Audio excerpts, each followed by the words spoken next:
Hi, my name's Eric. In today's video, I'm going to be checking out the Joby Wavo Super-Cardioid on-camera shotgun mic.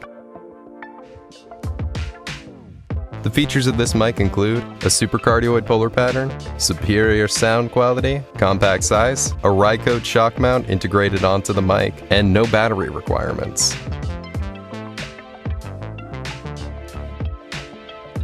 Once you open up the box, you will find a manual right on top. Fun, exciting.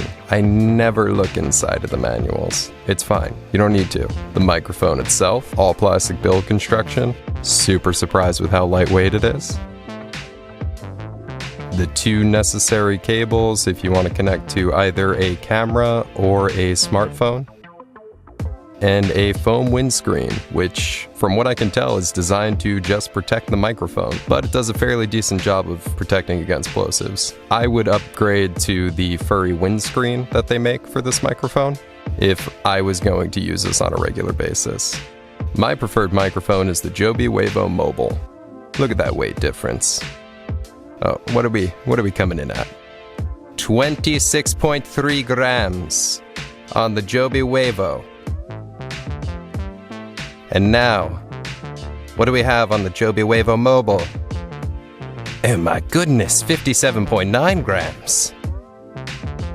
And you're listening to the Joby Wavo Super-Cardioid on-camera microphone on top of my Lumix G85 on the hot shoe on top of the camera, which is well above my head where I'm currently sitting. And this is what it sounds like, about 3 feet away from the microphone. Coming in at about double the weight and half the price is the Joby Wavo Mobile. Joby Wavo Mobile is a cardioid on-camera shotgun mic. It's about 3 feet away from me. Again, it's over my head.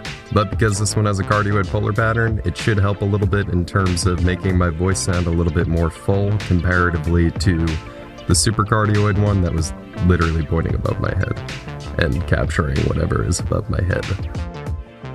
A slightly more realistic use case is taking the Joby Wavo off of the top of the camera and mounting it onto something like a friction arm. Just that frame. Right now I have it about 6 inches away from my face, give or take, and this is what it sounds like. And now audio from the Joby Wavo Mobile, mounted about 6 inches away from my face on the same friction arm in the same position. This is what it sounds like. Alright, so conclusion time slash kind of vlogging test where I'm holding it about arm's length away from me. Well, about as arm's length as I can get in my 7.5 square foot office space. Would I get this microphone over the Joby Wavo Mobile? Probably not, only because I'm fairly aggressive with the way that I throw things into my camera bag, and I feel like this one will break on me. But I do like the sound quality. So, if you're into the sound quality and you're more gentle with your camera gear than I am, go for it. If not, go for the mobile version. Either way, you'll have a good time. See you next time.